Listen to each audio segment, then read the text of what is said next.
Well, there's a lot of talk about point spreads and everything before the game, but you must be happy to just walk away from it. Look, absolutely. That's been our mentality. That's what I preach. If you go out and win games, all of a sudden you don't have to worry about talking about that stuff, and it becomes a non-factor. Let's go to the side for a little bit. Mike has just compared Bryce to Michael Jordan as far as the NBL is concerned. You'll hear it over the next one. Can you get a comment and a reaction without having heard what he said? He said he brings something absolutely unique to the league. Just talk about it for 5 minutes about who he is. Reaction to that? Yeah. Well, what I would say is Bryce Cotton is Bryce Cotton, and he's trying to be the best of himself. And as I talk about all the time, the dedication, the way he applies it every day, that's what allows him to have the success that he has. And then, as I told my assistants tonight, coaches, when someone gets in a zone like that, you need to stay out of the way. So when I feel that and the way he's playing, I just sit there and watch and admire, because as Mike must have touched on, there's only so many chances and opportunities you get to see someone perform at that level. He's produced 5, 6 of those types of performances in 1 year.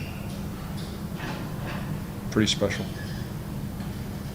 Just back to tonight's game, because I'm sure Craig will go and answer some questions about Bryce. Some big stats put up, not just Bryce. There was 4 or 5 there that got really good stats. Yep. Ty plays 15 minutes, he's +9. Yep. So does the margin bother you, like, just defensively? Are you annoyed tonight that they got over 100? Like, they're a good side, but are you annoyed tonight?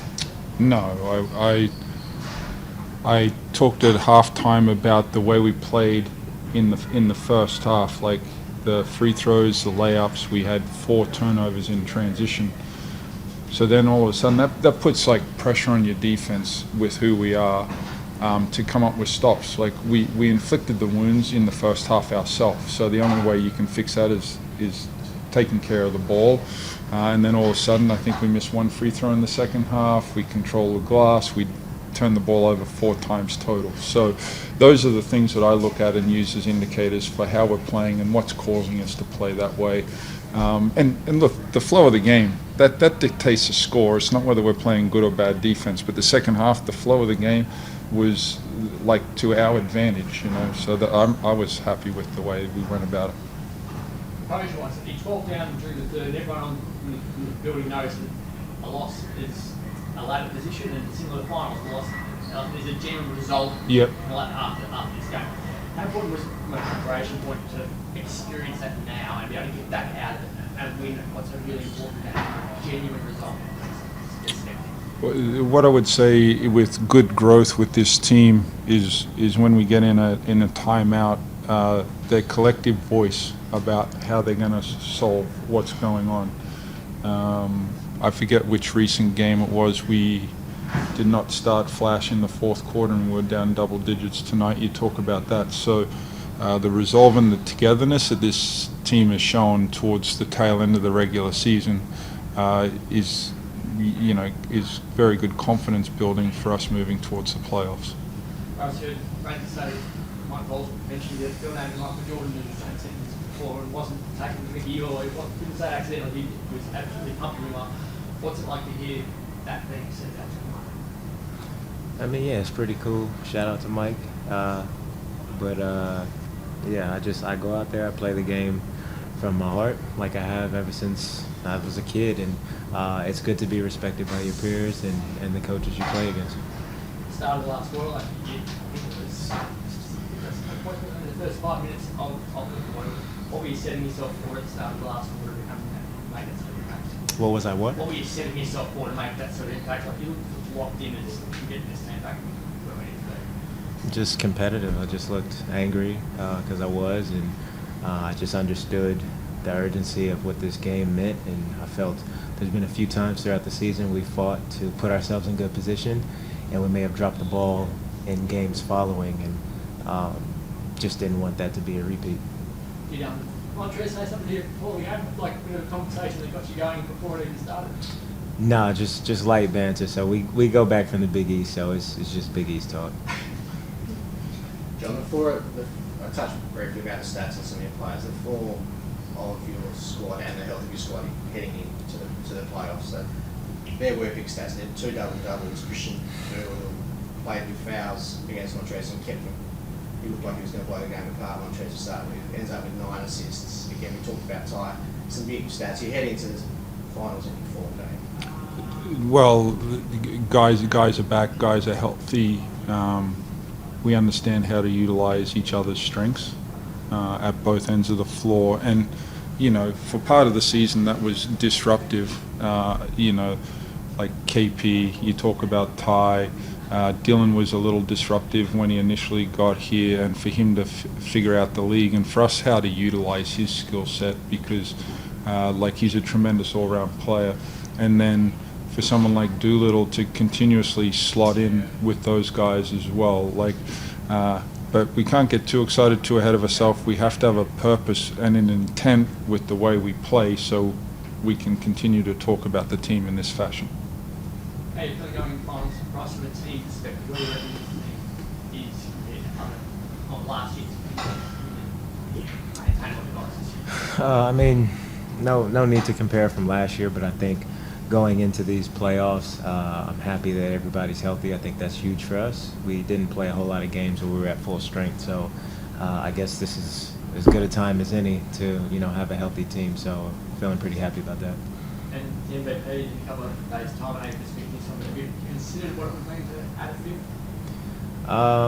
Not too much. I never count my chickens before they hatch, but it's an honor to be in this conversation again. And like I said a couple days ago, I feel me and Kendrick have had historic seasons together, and I think some of the numbers we've put up, the NBL hasn't seen this in the 40-minute era in a long time, and I think with us competing, it's been great. And I've been on record before saying this is the most talented era the league's ever seen. So I always thrive competing against the league's best. Just like the margin is going to come into it tomorrow between Melbourne and South West. Because everyone's holding on to the ball. As the clock wound down, and it didn't look like he was going to take a shot. He made a great decision. Watching Ben Henshaw from the start of the year to now, it feels like 2 very different players, and the leash is kind of getting looser and looser from him. What have you seen from him, growth-wise, over the course of the year?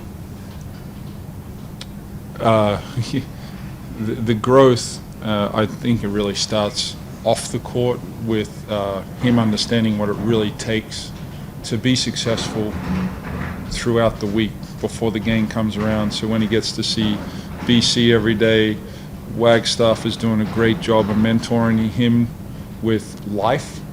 So then all of a sudden, when you have consistency in your life, you get consistency in your play, and that's what you're seeing from him. And as I've spoken the last couple of weeks about, it's tremendous the trust these guys have in each other in the big moments. Again tonight, we get a great paint touch, we kick it out to a wide open Henschel.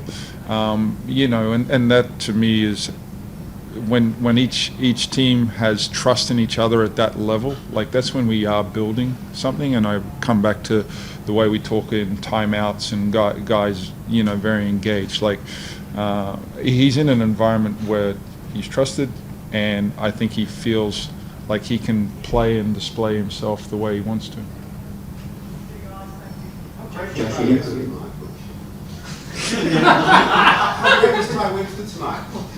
We've already talked about your tie.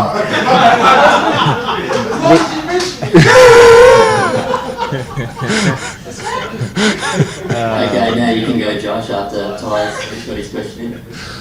It's good to have Ty around. But John, it looks like you really started to fine up that rotation over the last couple of weeks as we head into the playoffs. You had a 9-man rotation tonight, but a few of the guys only really saw 4 or 5 minutes on the court. Is this positive signs for yourself where you really start to find that balance between your starters and obviously your bench players as well? Look, the season, the playing group has handled tremendously. We touched on the injuries that we had throughout the year. So guys have really made the most of their opportunity. We have our full roster right now. We've had it for the last 3 games, so we needed to try and get some rhythm, momentum, some rotation type of stuff figured out. So that's what you've seen over the last 3 games. So it's nice to have everyone healthy and available. Bryce, what's the feeling like around the group? A few weeks ago, obviously, there was a disappointing loss to the Cairns Taipans, but since then, you've knocked off 3 contenders and 3 teams you could potentially face in the playoffs. Is everyone getting pretty excited now as you get down to the business end of the season? I mean, yeah, I feel like it just kind of shows how good we can be or how okay we can be depending on which team shows up. So that's something we have to keep in mind. But I think we rebounded from those last 2 games with the Cairns and Melbourne pretty well to finish the season. And, it was great, but we got a whole new season now that it's playoffs, so we got to flush it. But the side note is, like I said, we're coming into it healthy, so that gives us our best chance to do whatever we're going to do. Got the job done, obviously, tonight, John, and it really secures the fact that you'll either finish second or third on the ladder. What's that like, obviously, with the chance of you playing that first game at RAC Arena, potentially as the second seed and having nearly a month off, or maybe vacating to Challenger Stadium? Well, look, it's more about how we're playing as a group, how different individuals are playing, versus, like, the seeding will take care of itself, and we end up where we end up, and we'll end up where we deserve to end up, and then we just have to embrace what lies ahead from that. Great game, guys, and good luck for the rest of the season. Thank you. Cheers. Thank you.